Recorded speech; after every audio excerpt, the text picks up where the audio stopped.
You used to be able to pick one web framework and build literally anything with it. Those days are over. Today, developers are caught in a difficult trade-off. There is a market-driven urgency to integrate heavy AI capabilities, but it's often at odds with the immediate business need to get a functional product in front of users. This creates an architectural showdown between the rapid deployment ecosystem of Django 6 and the high-throughput, scalable architecture of .NET 10. You are now forced to choose between the proven, rapid deployment ecosystem of Python and the heavy-duty raw power of a compiled language. If you are building solo, your constraints are clear. You have zero budget, very little time, and you desperately need to validate your idea in the market. Django 6 excels here because it's a batteries-included ecosystem.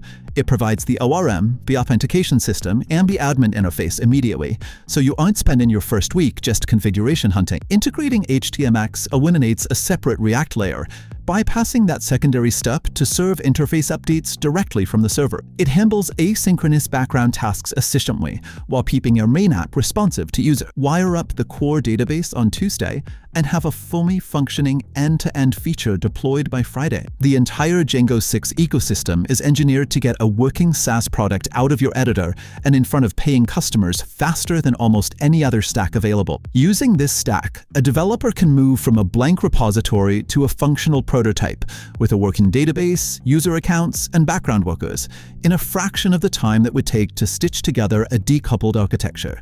Django 6 provides the most streamlined path to production beast. Instead of relying on external queues and third-party task brokers, .NET brings AI integration natively into the core architecture. .NET 10 executes concurrent requests with a raw speed that standard Python setups struggle to match. Its multi-threading capabilities chew through parallel data operations. Microsoft has also baked native AI integration directly into the framework. Instead of treating machine learning models as bolted-on microservices, .NET 10 handles parallel processing and native multi-threading right out of the box. This allows your server to execute heavy AI workloads incredibly fast, directly inside the application core. You aren't shipping tasks to a vulnerable external queue. This matrix shows how .NET 10 operates.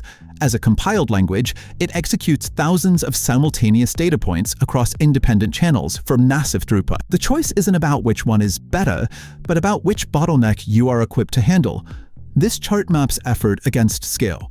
Django 6 is the path of low initial effort for moderate scale, while .NET 10 requires high initial effort to unlock massive scale.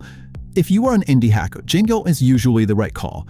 You're prioritizing the ability to ship now, accepting that if the product succeeds, you may need to optimize or rewrite later. If you are an enterprise team building AI-heavy systems, .NET 10 is the logical choice.